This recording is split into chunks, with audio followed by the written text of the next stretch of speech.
Hey everybody, I'm Dr. Chris Dost. Welcome back to my channel, Biblical Languages and Literature. In this video, we're going to be continuing our study of the book of Jonah. In this series, we're going to be looking at the original Hebrew, but also the ancient Aramaic and Greek translations as well.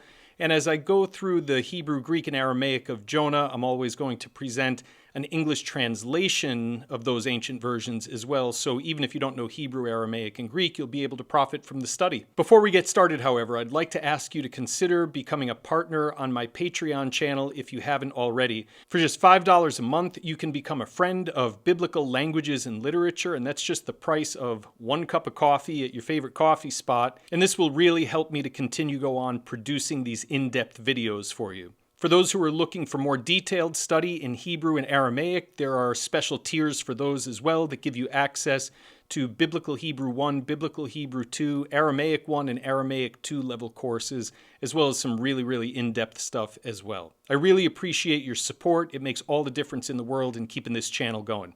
All right, let's get into our study for today.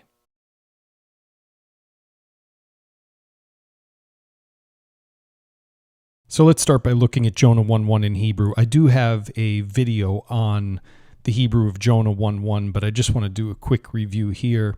So it says in Hebrew, Vayihi devar Adonai el Yonah ben Amittai lemor. You could say, now the word of the Lord came to Jonah, son of Amittai, saying. So we said in the last video, or the video on the Hebrew of Jonah 1:1, that Vayihi, which starts a lot of books of the Hebrew Bible, can mean now it happened, sometimes now it came, especially when talking about the word of the Lord coming. You see this in Ezekiel 1:3, for instance. So Ezekiel 1:1 begins, Vayihi b'shloshim shana ba'revi'i b'chamisha lechodesh. Now it happened in the 30th year, in the 4th month, and the word month is not there, but it clearly is implied, in the 4th month, on the 5th day of the month. And we get all this prologue. Then it says in verse 3, Hayo haya devar Adonai el Yechezkel ben Buzi, right? And so on and so forth. So Hayo haya, some translations will say the word of the Lord, devar Adonai, the word of the Lord came expressly to Ezekiel, the son of Buzi. Now there's no exact meaning for Hayo haya.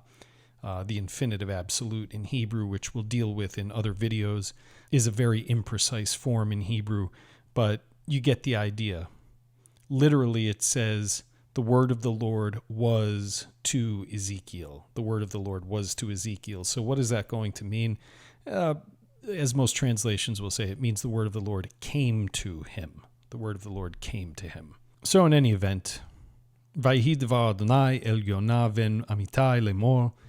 Now the word of the Lord came to Jonah, son of Amittai, saying.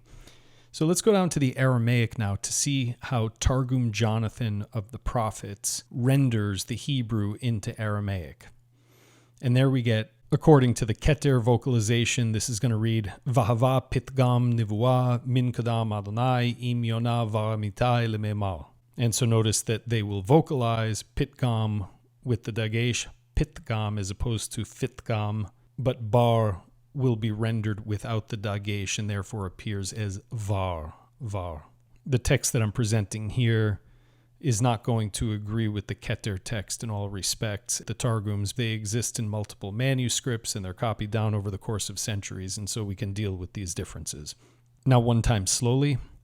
Vahava, pitgam, nivuah, min kadam Adonai im Yonah var Amittai lememar. Vahava is the literal Aramaic translation of the Hebrew Vayihi. So Vayihi is the Vav consecutive form, or as Joanne Hackett, I believe, calls it in her Hebrew grammar, the consecutive preterite. And I kind of like that nomenclature better for reasons we'll get into elsewhere. But Vayihi is a shortened, or the technical term, apocopated, a shortened